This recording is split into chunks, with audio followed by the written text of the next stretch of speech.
No matter how many fragments of silicon, we'll always put them together.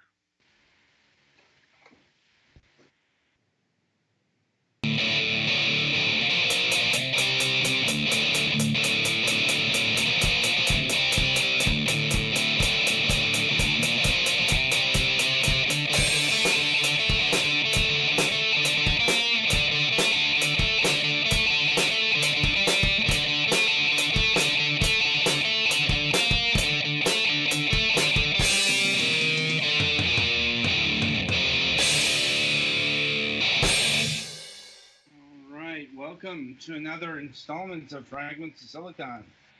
Joining me, as always, is the regular crew. I'm your host, Adam, and let's get to the news. Let's see. Teddy, why don't you start us off this week? Well, I guess some decent news for once. Instead of needing to use a crutch to get around now, I've upgraded to a cane. I'm So like, I guess yay?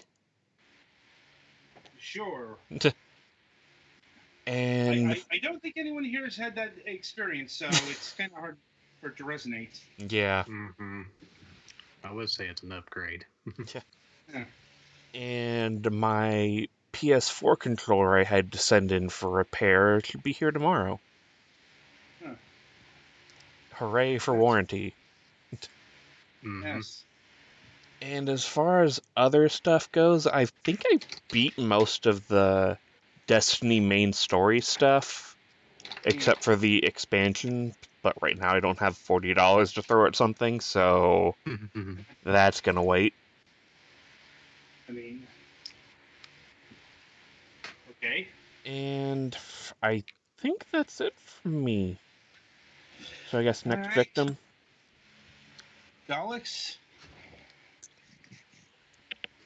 Well, I'm getting some car work done, so a lot of it is because of something that's under warranty. So thankfully, that part won't be too much. But they did somehow manage to find another $150 worth of stuff that needs to be done. So that'll be fun. Ouch. Mm-hmm. It's less than I was afraid it would be, but I still wish this wasn't while I was still waiting for a dental bill. So, that's how it goes. And of course, there are a bunch of stuff I see on Kickstarter that I want to back that I'm trying to hold back from. But, Right. speaking of other things that cost money, this Friday is when the Switch version of Digimon Story Cyber Sleuth comes out. So I will be picking that up because I pre-ordered it. Mm. Maybe not first day. We'll see. Good recommend. mm, No. Anything else? It's been kind of a busy week at work, and we've been having some weird internet problems at work where, like, certain certain routing things, just like certain sites don't work. And unfortunately, one of the sites that doesn't work is the server that apparently controls most of our work email stuff. So Mm. It's bad. that's been Mm-hmm. very frustrating. And because of that, I was at work until quite late today, so I didn't get to go out and hang out at the game store like I usually do after work on Wednesdays. Other than that, I guess I don't really have a whole lot going on. Okay then. Mm. I Well, at guess it's my Twilight. go then. Yes. um. Well, this weekend I went to the last, well, not quite last, but it's the last festival I'm going to be going to for this year. Autumn-based festival at least. Uh, Um, it was fun. It's the first time I ever saw the parade that they usually have for it. I think I saw it with a really young. My memories are blurry of that. I kind of blurry of that time though, so I'm not entirely positive if it was or not. It was some sort of parade though. Um, I bought some Christmas ornaments for this year, and that's about it. And what else? Well, today I had to go up to my parents' house to help my mother move some furniture and her computer since it was getting in the way of my father's mobility issues. He has to use a walker now but his legs have gotten worse. So that was a thing.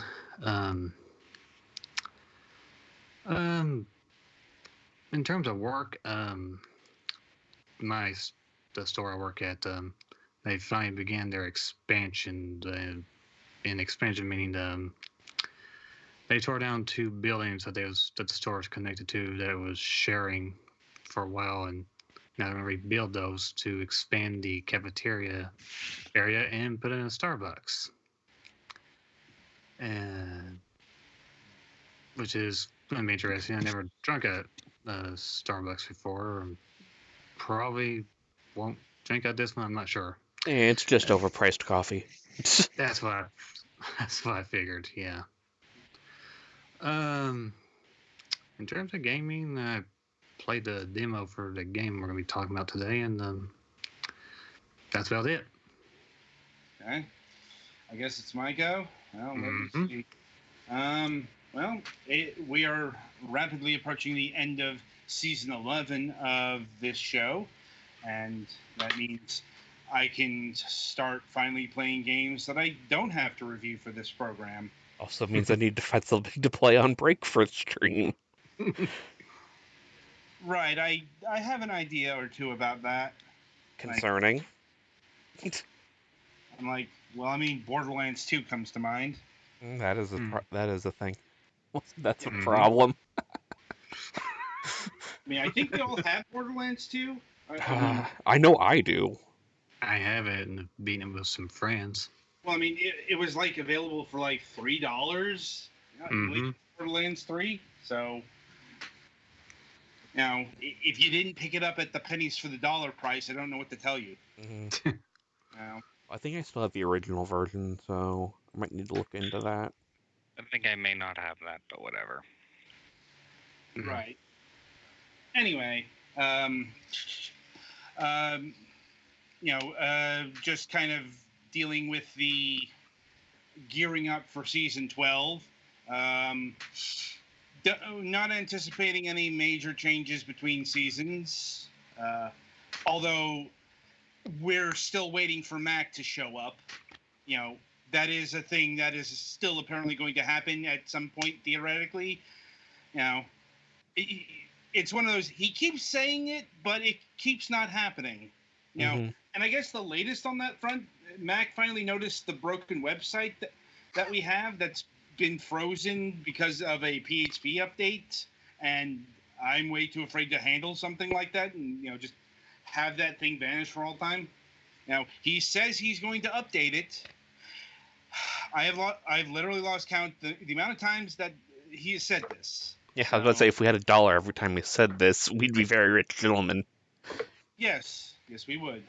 So, hopefully it happens, but we'll see. Also, on a programming note, kind of inadvertently, but we have started a new Let's Play series. If you missed Friday's episode, we ran into some problems with the scheduled guest, and we ended up starting up the first part of our Let's Play of 80 Days, which is actually one of the games we were supposed to showcase. It was on hand. It works well for the setup we have. So probably going to be our go-to thing, so long as it's like we go through the game kind of deal. It's like if we need to, basically it's our backup plan right now until it isn't. Whether or not we pick another game or we'll get to that when we get to that. Point is, it's something that was born out of the immediate necessity, and it'll do enough to fill in the gaps for the short term, should they appear, which may happen next week. It's like we're also into a very busy season of the year. I've gotten a lot of people saying, can we do an interview next year kind of deal, because they're so swamped. But, that's enough behind the scenes stuff. Personal news, nothing really changing right now. So that's good. And yeah, I think that'll about do it for the news. So merrily we shall roll along to the interview portion of the broadcast. And joining us this week are, let's see, Mike Lee and Baz of Jump Game Studio. Hey, thanks for having us on. No problem, no problem. All right, let's see. How we like to start things is we like to get to know the people behind the games and the studio and the whatnot. And we start by asking what got you both interested in video games, both on a personal and a professional level. Phew. I've been playing video games since I was maybe 4 or 5. I had an older sibling that played video games a lot and got me into them when I was real young, and it's just something that's stuck with me my whole life. When I was, I would say 5th grade, I think, I had a computer class, and my teacher for that class introduced us to a software called Stage. I think it was Stagecast Creator. Real old school, like animation type software. But the cool thing is that you were able to sort of make little games and stuff with it. So that's kind of how I got started with like the concept of making games, and that just stuck with me at an early age. Yeah, this is Baz. I also grew up with playing the video games, mostly the SNES. That was probably my favorite console. I think it just had the classic style that I like. And I eventually did go to like the whole Half-Life stage and World of Warcraft stuff, but I actually took a 10 or 12 year hiatus from gaming. And just recently, probably a year and a half ago, I got into gaming again. And that was when I had the thought of, man, maybe I could make these things, just a short little game, mainly for my kids. Uh-huh. And so I sought out to do that. I made a little game for my kids, and I was like, man, this is fun. But I've really been just doing it as a hobby dev. I have a career, and all that stuff. But so far, Naima's Melody is getting some traction. So it's pretty cool to see that. Right, and I suppose the next question is like, how did both of you meet, and how did the whole Jump Game Studio thing form? So I guess it started on my end. I created the original prototype for Naima's Melody, and I started sharing like videos and stuff of the original gameplay back in, I think, February of this year. Okay. Yeah. And I guess Baz happened to stumble upon one of the videos, and he just messaged me, reached out to me. We started talking. I knew there was something special about that game. Yeah. And we just started talking, and just talking about game development. I was talking about the process of making the game, and eventually he started helping me with some stuff that I was running into, some issues I was running into. And then next thing we knew, we were just working on the game together, and we decided, hey, let's turn this into like a full-fledged project. Let's start a game studio. And is it just the two of you, or are there others working at this studio? It's just the two of us. We have worked with some other developers, some other artists that have helped us with some things along the way, but the core of the team is just me and Baz. I see. And I assume you met within like the past year and a half. Yeah, Probably it less. was about Since February.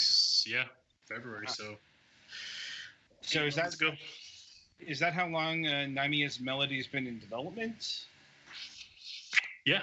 I think I made the first prototype within a month. And that was back in, I think that was like the end of January. And then I released it somewhere, or I released a video of it somewhere in February. And for those who might not know what the game or what the project is, what is Namiya's Melody? So Namiya's Melody is a 2D action adventure game. It's pixel art, so it has like that old school SNES look. It's inspired by the Legend of Zelda series. So if you're a fan of that series, you'll be, right at home playing this game.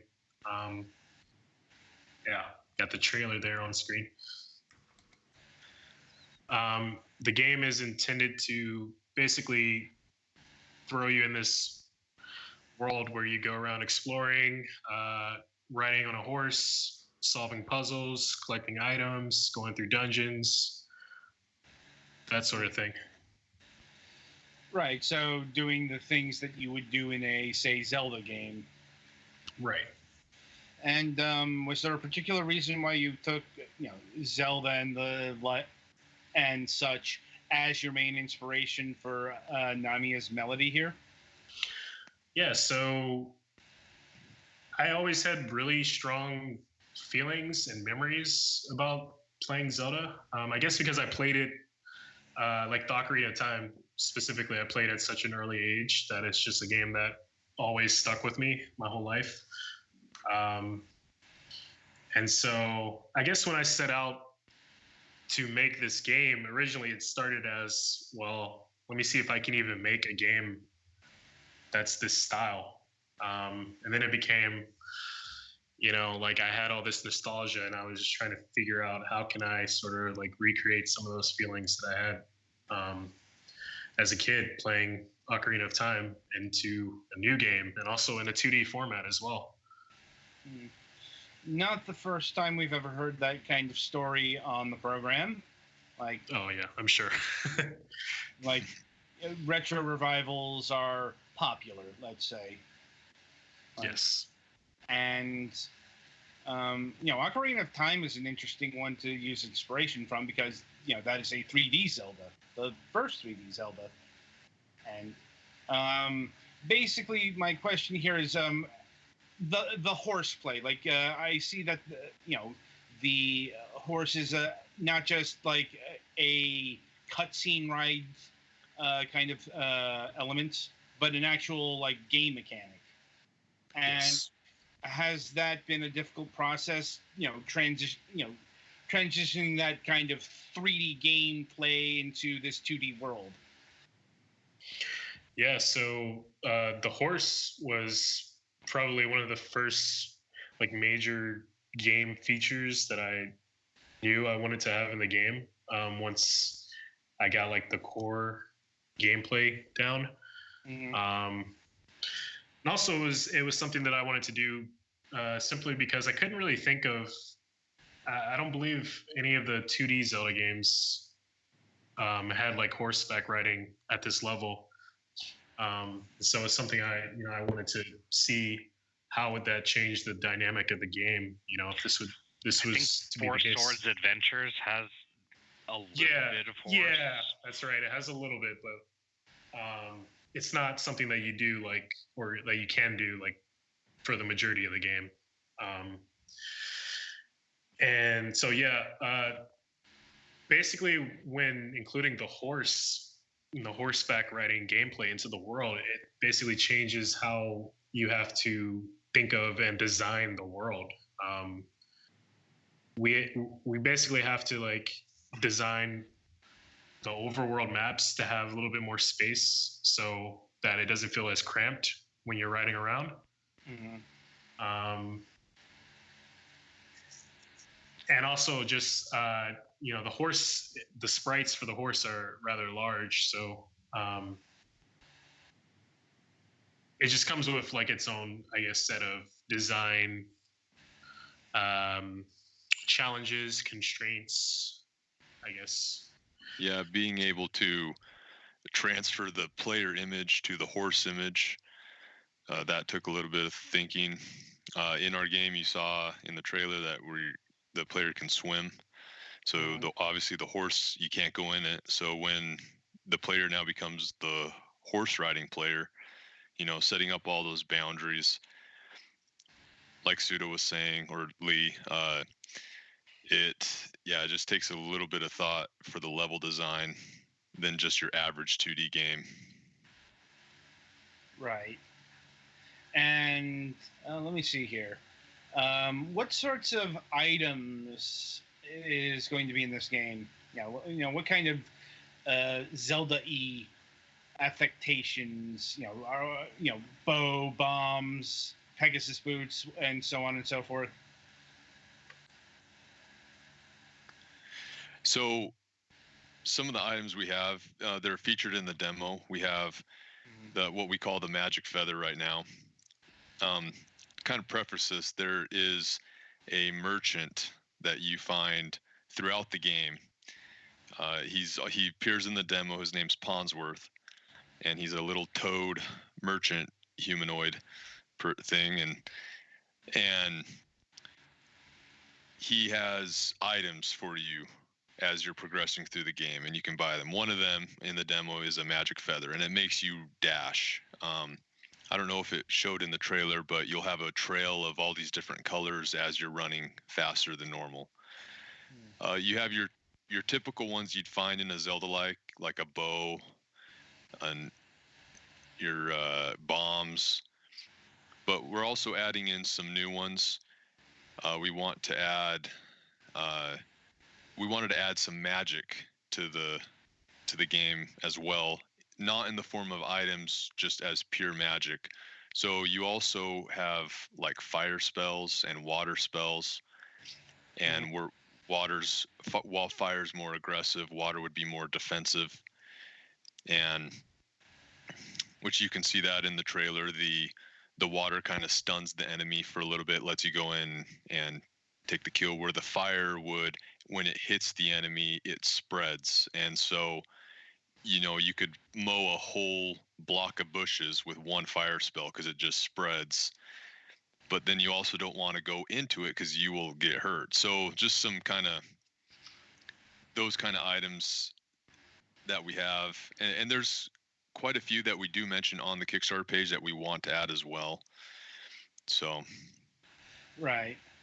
And I suppose before we get into more like the game dev stuff, we should talk about the Kickstarter because,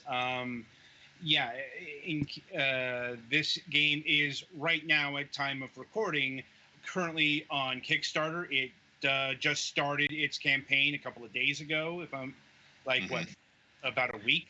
If I'm reading. Yeah, I think it's like 22 days left. So yeah.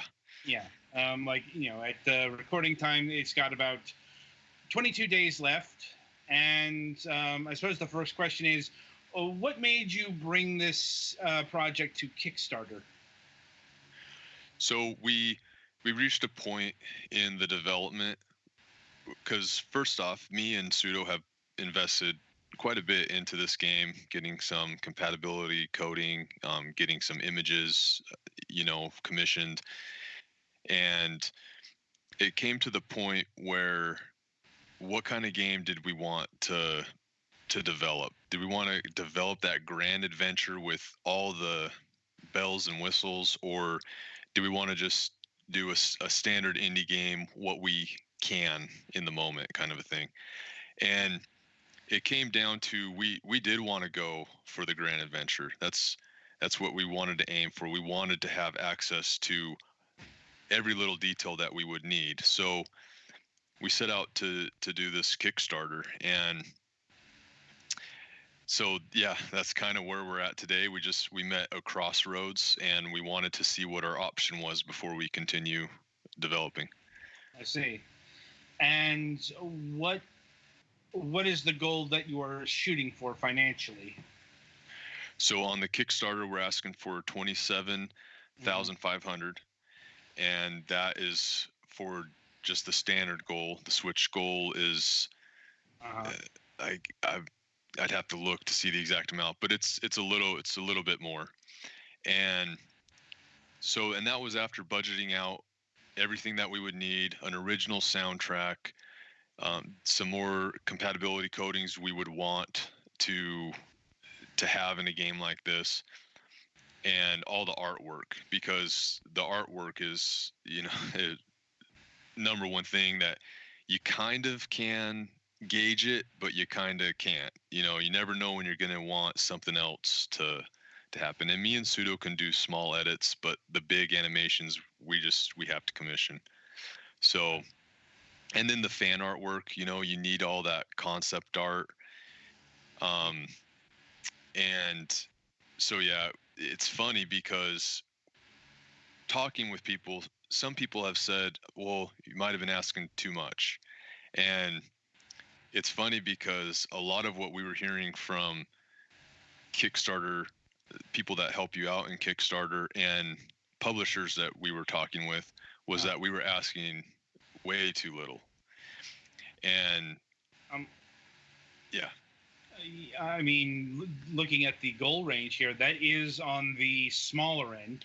Definitely not the the least amount or anything, but 27,500 is a far cry from like hundreds of thousands of dollars that I've seen other Kickstarter projects going for.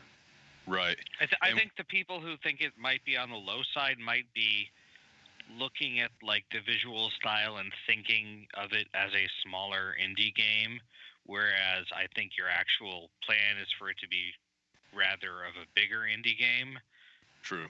And while you don't necessarily have to put in the vast amounts of money for graphics that some things might have to, but if you have like nice sprite art, although that still takes money, it'll still take a lot of time and money to actually make a good functioning game and test all the stuff and stuff. So, and that is true. That is true.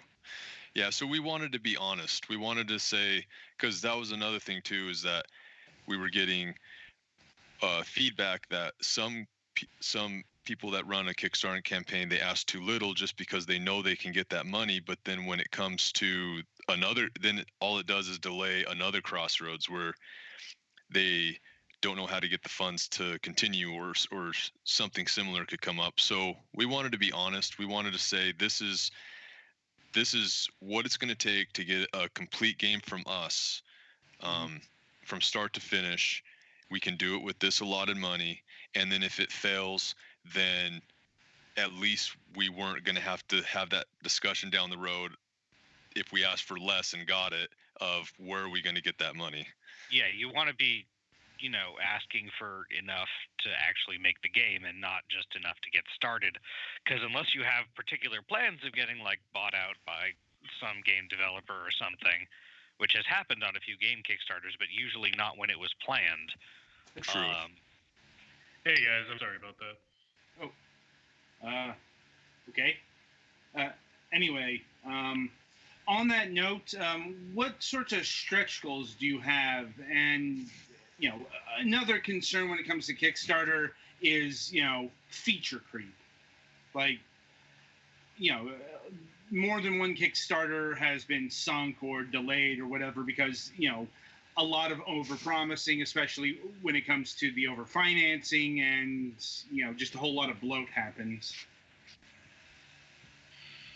The question was in regards to stretch goals? Yes. What are your stretch goals? And, are those like pertaining to development resources, to just like porting the game? Yeah, so our biggest stretch goal would be porting the game to Nintendo Switch. We're also looking at localization, maybe some additional modes or features in the game. Things like that. We don't want to go too crazy with the, kind of like how you said, the feature creep. Mm-hmm. That's good. And we've been pretty realistic, like, because there is a fine line between feature creep and a good suggestion, right? Right. And so we have taken feedback, and I feel like we have listened to the community pretty well, and we've made changes where appropriate, but we've also, like you're saying, we can't do everything or else it's just gonna one bloater game, take longer to develop, and then all that stuff. Okay.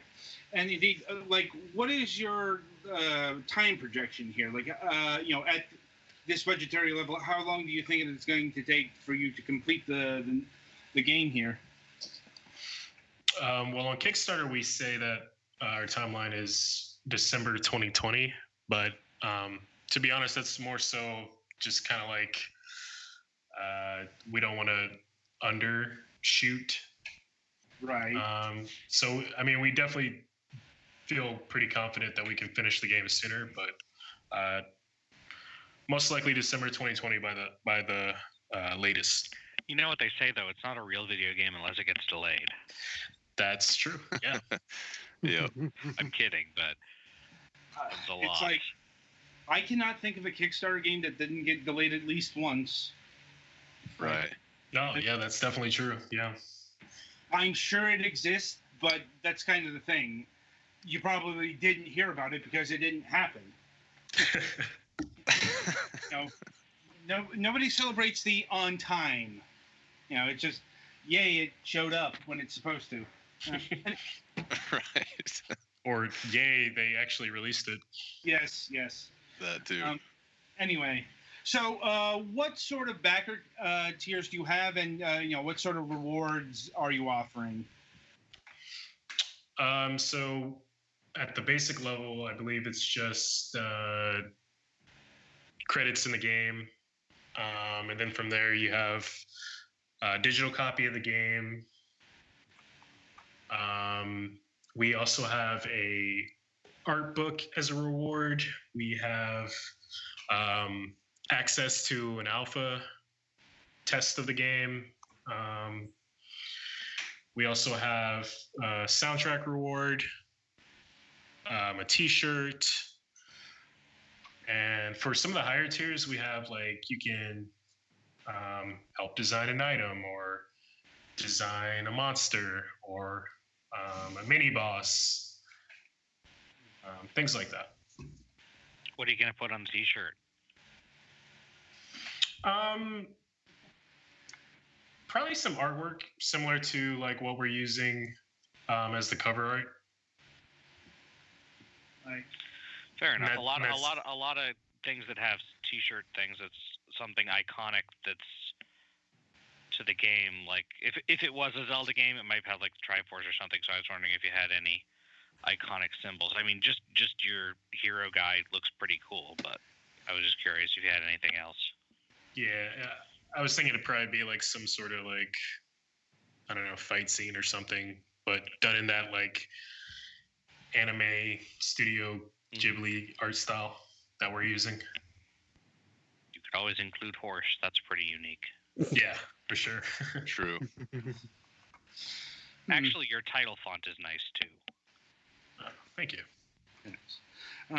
Anyway, so shifting away from the actual Kickstarter and back to the game, I suppose we should inquire about the title. Like, exactly who is Namia and what is her melody about?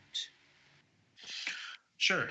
So Naima's Melody is a song that was left behind by the goddess Naima in ancient times. She basically left the world of men, so to speak. But before she went, she left behind this song that could be used to call forth her power, so to speak, if in the event that the world was in danger. And she left the song in the care of 4 creatures known as songbirds. So they're like these, majestic, great beasts known as songbirds, and each one of them sort of has like a part of the song. And so that's sort of like the main goal of the journey in the game is to find these songbirds and sort of unite all 4 of them in order for them to sing Naima's melody, in order to sort of cleanse the world of the darkness that's spreading. I see. I'm like, Yeah, that sounds like a fantasy adventure plot, all right. Yes. Yes. Anyway, now getting back to game dev, something I want to ask is about puzzle creation, because what would be a 2D action adventure game without puzzles to figure out in the dungeons? It's like, what kind of puzzles are you using? Are items part of that? And is it a difficult task coming up with these logic teasers? Yeah, so if you play the demo, currently we have a dungeon where you get some of that puzzle gameplay, where you're doing things like pushing blocks onto switches. We have a room where you have to shoot arrows at levers, and each lever controls a different spike in the room, and you have to like lower the spikes in order to advance out of the room. That requires you to use arrows in order to do that. And yeah, I mean, coming up with the puzzles, that can be a challenge in of itself. I think when I was designing the dungeon, I had like my desk was just sprawled out with like all these note cards and like sketches and just things I was writing down about like different puzzles. Like I went through quite a few iterations until I could figure out something that worked and made sense in the game. But also, I tend to look at the older Zelda titles and like look at some of the puzzles that they used, and to get some inspiration for things. Right, makes sense. I mean, from what I played at the demo, the puzzles were pretty standard Zelda types. It's like pushing blocks and figuring out how to hit a switch. Not saying that's bad or anything, but it's like if you played a Zelda game, you'll be familiar with these kind of puzzles. Yeah, that's right. Mm-hmm. And indeed, speaking of the demo, what made you want to create a demo for this Kickstarter campaign? Well, really, we wanted people to have something to play. I think these days with Kickstarters, it's a lot harder to convince people to shell out money to support these campaigns when so many of them have failed or didn't deliver on certain things or just ran off with people's money. And so the idea was that by having a demo that showcases what the game actually is and what it's like, it sort of gives us a foundation or a platform, if you will, to say, hey, this is what we have, and this is a glimpse of what could be, and we really need your help. And this goes to show that we actually sort of know what we're doing. Fair enough. And we managed to procure a copy of the demo thanks to WooVit. Oh, nice. Yeah, I'm like, saw the demo up there and decided, oh, hey, we're doing this anyway. I should just go ahead and get that. And having played the demo, it's a really, what you've got there in your vertical slice is pretty impressive. Thank you. Yeah, thanks. If I could mention something too, about the demo, for instance, is me and Sudo have been developing this core since late February, early March, what we were saying, and that demo was put together in almost a 2, maybe 3 week time span, because we that demo didn't exist until we decided to make a demo. Huh. And so now that the core is done, it really showed us that we can start developing this game and we can start making progress quick. And that's kind of what I was talking about, where the crossroads came in for this Kickstarter. What kind of a game are we going to make? The awesome game that we have in our heads right now, or just the one that us as indie hobbyists can afford to make? Mm-hmm. Well, hopefully that question has a good answer. But given that this is a Kickstarter campaign, what happens if you don't manage to secure the funding you need to make uh, that vision happen? Like, will you still progress with the limited scope version of that game? Yeah. So regardless of whether or not we get funded, we've decided that we're gonna, make this game exist. If we don't manage to get successfully funded on Kickstarter, it'll just be a more, I guess, limited version of what we originally envisioned for the game. But it's still going to exist, definitely. And there'll most likely still be 4 songbirds. Like the story will, for the most part, be intact. It's just, yeah, we'll have to scale back some of the plans as far as like the little features to add to the game and stuff. I see. Well, that's, I suppose, a relief to hear. Now that, well, like I said, it's a really solid demo, and there's real potential here. Like, it's like, at least in my estimation. What about my? And I know my colleagues have played the demo as well. What were your impressions of it?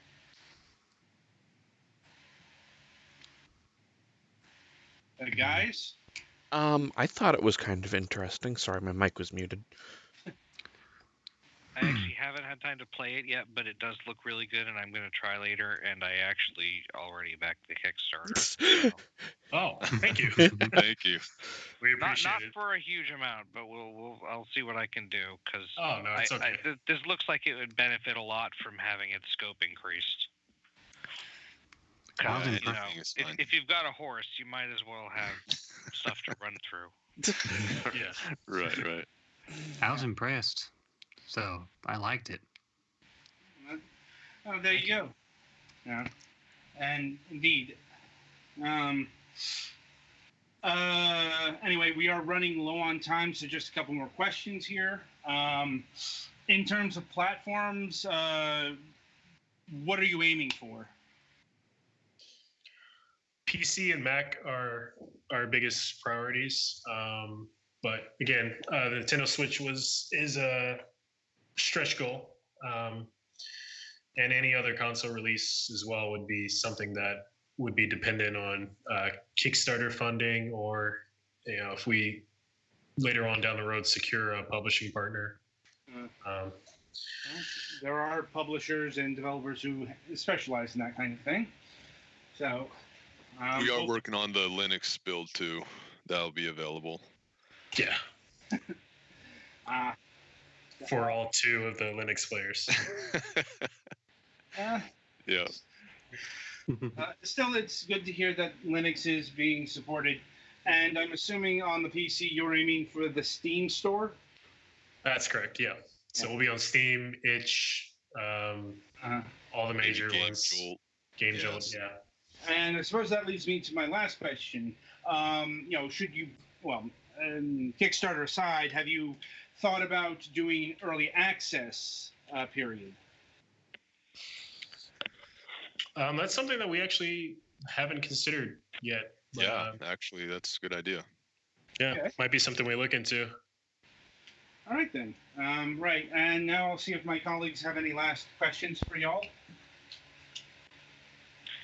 I think I've asked most of mine. Yeah, I think I had most of mine answered. I think most of mine have been answered too. All right. Well, it was lovely having you both on the program and talking about your Kickstarter. It's been a while since we've talked about an active Kickstarter project, and hopefully you are successful in that endeavor. And anyway, the game is Naimia's Melody, a 2D action adventure. It is currently available to back on Kickstarter.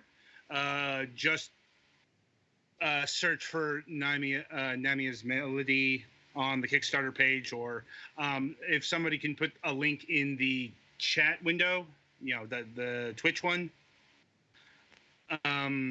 you can follow that. And Petty Fan, play us to the next segment.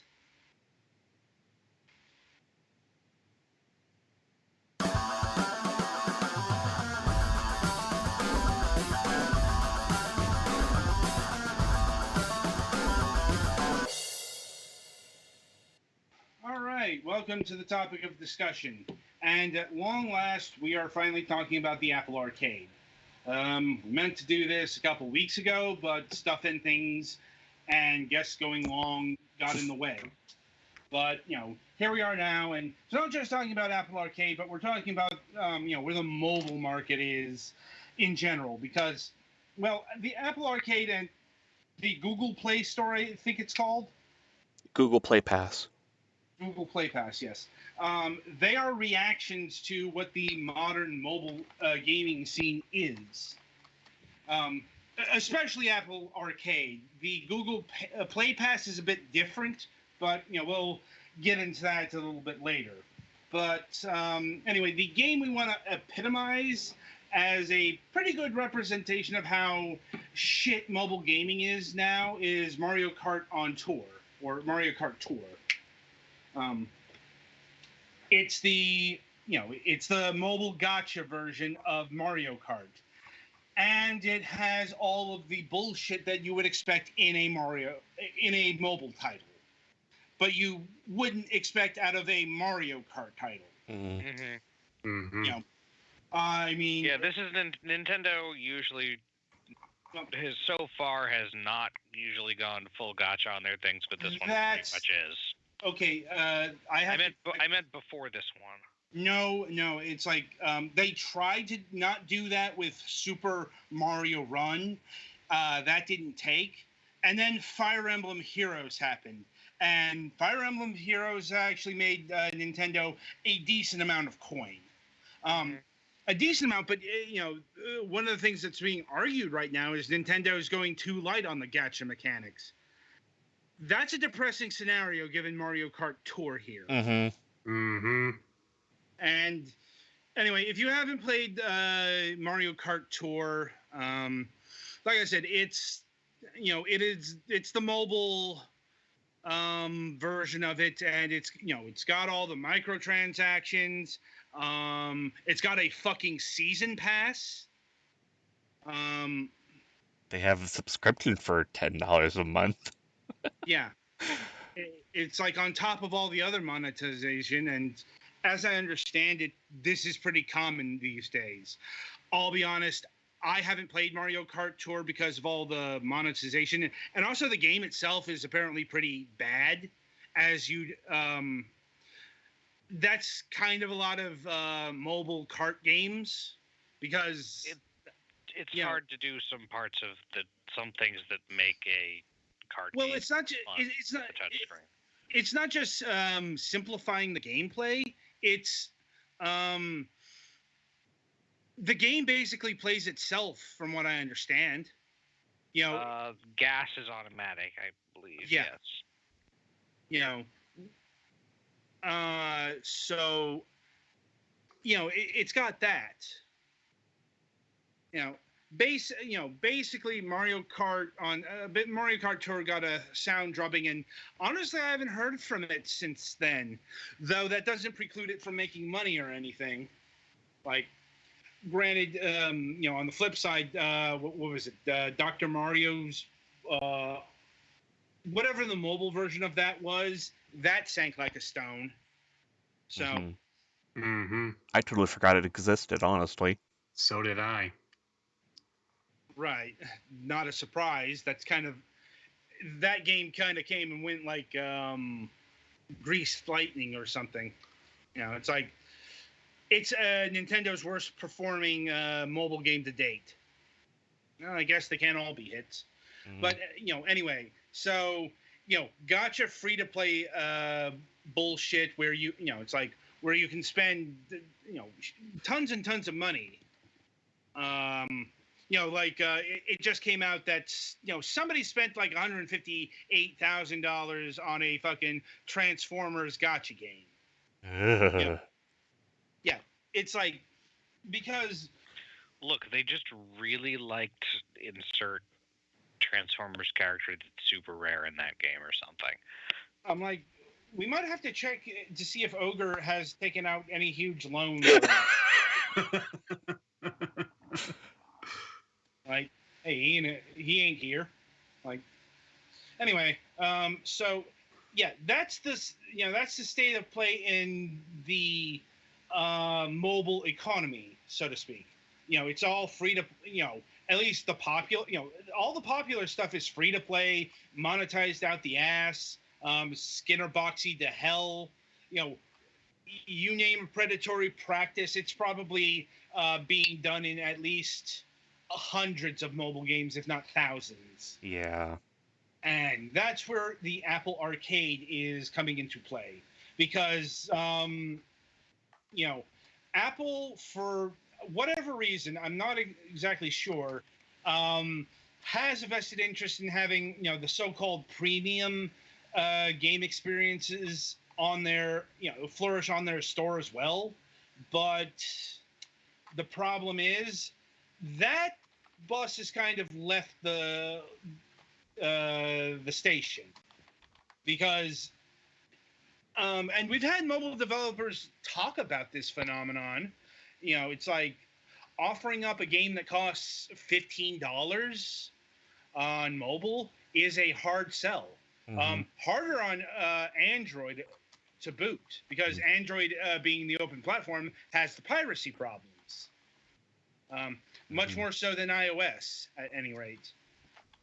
But the point of order is selling a premium experience, and keep in mind, premium here means like $5 plus, is difficult at best. That's why we get a lot of the first chapter of a game is free, and the rest of the game is sold off in chunks, and other such gimmicks. And that brings me to the Apple Arcade. For some reason, people have lumped the Apple Arcade in with the rest of the supposed future of the video game industry, Stadia, Game Pass, and all that stuff. It's not a streaming service. Let's be clear on that. You actually, you actually download the games, and it's more like, it is definitely more like Game Pass in that it's basically a fancy rental service. But here's the thing. We're talking about the mobile market. This is Apple's, and to a lesser extent, Google's concerted efforts to have, full-featured games being played by people. And they reckon the way to do that is package them all up in a service, give it the name Arcade for, maybe because the Xbox Live Arcade was so successful, because it's like, I'll grant you some of the games there are very arcadey. It's like, some of them, like Sayonara Wild Hearts comes to mind. Even something like Shantae and the Seven Sirens, that's a looser, because that's more of a console style game. But on the other hand, we have games like NeoCab, which we just reviewed, showing up in the Apple Arcade. And let me tell you, arcade games didn't feature games quite like this. Yes, I know Dragon's Lair and the like were things. I'm like, this is like a point, this is like King's Quest showing up in the arcade. I mean, that doesn't mean it's a bad thing, though. No.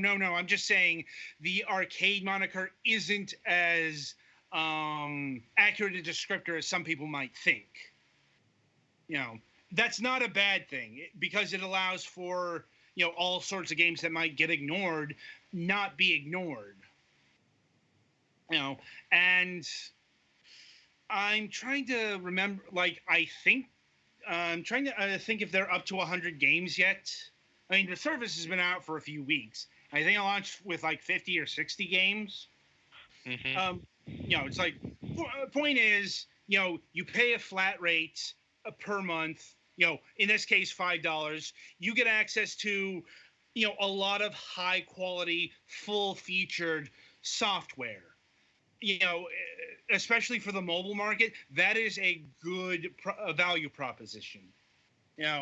It's like when even the likes of Jim Sterling are raving about it. They've done a few things the right way. And I guess with Apple hardware standardization, they can be pretty sure that you can run it on most of their stuff. Certainly more so than Android. I mean, at least until a couple of years pass and they make your phone start sucking. And I suppose that gets into the difference between the Google Play Pass and the Apple Arcade. The Play Pass is a similar idea, but it's much broader because here's the key difference: the Apple Arcade is all about games. The Google Play Pass is a catch-all. You got a lot of non-game related apps in there as well. Whether or not that's a good thing, I think that's a subjective thing. But it does make the Google Play Pass a bit more unfocused. Mm-hmm. Not to mention, having actually, I've looked into the Google Play Pass less, so I don't know what kind of apps are being thrown up there. But it's like, do non-game related apps need a thing like this? It really depends what they're putting up there. Yeah, it's like I don't know. It's like I know the state of gaming on mobile devices. I don't know the state of, say, maps or weather apps or novelty apps. That's a bit beyond the scope of this show. So, but it is true that the Google ecosystem suffers even more from not being able to make a living selling the premium game application. So hopefully this will work out in the developers' favor. Though honestly, I haven't heard a lot of chatter around the Google Play Pass, which is always a concerning thing because it's a Google thing, and we know what happens to Google things that Google loses interest in. Mm-hmm. Yeah. I'm like, so they stop being things is what happens. Mm-hmm. I'm like, it's why people are really, really worried about investing in Stadia. Mm-hmm. I'm like, they put a lot more bank behind that than their, say, VR platform, which just got shit canned. But that didn't save Google Plus. But we'll just see what happens there. Anyway, overall, yeah, the Apple Arcade is a good idea. It's like, as far as the concerns about devaluing games, we're talking about the mobile market here. Mm-hmm. The race to the bottom happened fucking a decade ago. And this is Apple's way of trying to close the barn doors as best as they can. So I wish them to succeed in that because, it would be nice to see not bullshit flourish on mobile platforms. Mm-hmm. Mm-hmm. All right. So yeah, paying especially since Apple Arcade I think is like $5 a month, paying that regularly for access to even if it's only a few actual decent games and a bunch of games, a few actual decent games can be worth $5 a month. Looking at the thing, they have an app called Tasker, which is really nice. Uh-huh. And that's pretty much the only thing I'm really seeing that I'd be willing to pay $5 a month to have access to. Yeah, I'm thinking ahead to some of the things they have announced. Mm-hmm. If you're not a video game player, or not a console owner, then Shantae 5 is probably going to be worth it. Yeah. Mind you, only the first 2 dungeons are out on Apple Arcade. Mm-hmm. Yeah, but still. Yeah, I know. Anyway, so that'll about do it for this installment of Fragments of Silicon. Be sure to tune in for the week ahead. And we do have a Friday show coming up on Friday, October 18th. We will be interviewing Matthew Gerard of Tactical Adventures. They are a new company that was founded from veterans of the Endless Dungeons, Endless Legends series, Amplitude. And hang on. I hate it when I lose. Here we go. Had to find the right page. Anyway, speaking of Kickstarters, they just ran a successful Kickstarter for their upcoming game, Solastia Crown of the Magistar, a turn-based tactical RPG based off the SRD 5.1 rule set. I don't know what that is. Yalix? I'm not 100% sure. Might be talking about something open gaming license related. Possibly. I guess we'll find out on Friday. Yeah, you can. Yeah, I'll check that out and get back to you. I'll link you the game page. Anyway, and coming up on Sunday, we have our final Fragments of Silicon review session for the season. We will be reviewing Out Buddies, a new Metroidvania style game, which is leaning very heavy on the Metroid, and has given me a new thing to rant about. Something I didn't think I would ever have to rant about, but I'm going to have to get into the particulars of good menu design, because my save got erased because of I got distracted and hit the new game instead of the continue game. And more on that on Sunday, because no, this shouldn't have happened. Anyway, and we have a pre-release review of Ghost Grab 3000. It is a spooky themed endless shooter kind of deal. It's releasing on Halloween. We're not going to be doing regular broadcasts on Halloween, or any time that week. So we got to review that on Sunday. That does have a limiting factor because we don't know the price. So